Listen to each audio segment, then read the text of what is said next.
Hindi raw kailangan ni Vice President Sara Duterte ng attack dog. Yan ang giniit ng palasyo matapos magtalaga ng bagong spokesperson, si VP Sara. Tila may pasaring din ang Malacanang sa madalas na pag-a-abroad ng bise. Narito ang report ni Maricel Haligi.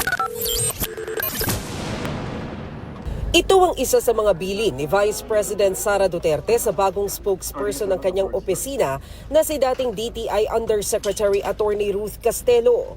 I am not an attack dog. so not being an attack dog, I will not go on the offensive. I will just report. It's not political. It's not for me. Sang-ayon naman dyan ng palasyo. VP Sara doesn't need anymore an attack dog. Hindi niya na po kailangan ng isang attack dog. So, you know what I mean?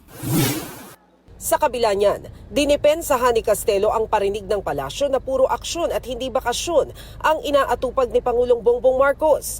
Tila pa sa ring sa bise na panay ang pag-a-abroad. Alam naman po natin na ikalawang Pangulo, under the Constitution, wala po masyadong naging functions na naka-enumerate dyan. Pero bilang the second highest in the land, mga obligasyon ng presidente, yun din po ang obligasyon ng vice president. Hindi naman po siguro din kasama sa mandato ng presidente na laging personal trip or nagbabakasyon. Hindi po natin siya hinahanapan ng anumang trabaho.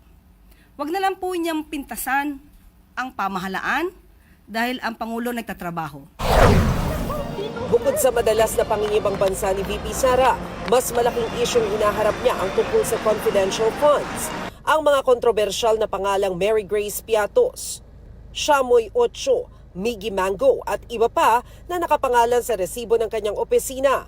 Pag-amin ni VP Sara, alias sa mga pangalang yan at bahagi ito ng intelligence operations.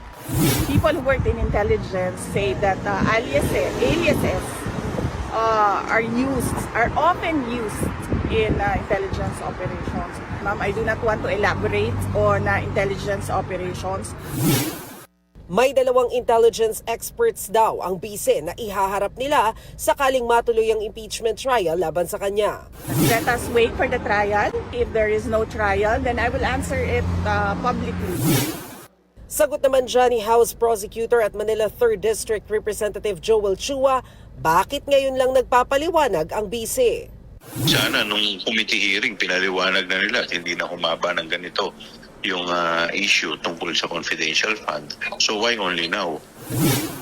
Nagbabalita mula sa Frontline, Maricel Halili, News 5.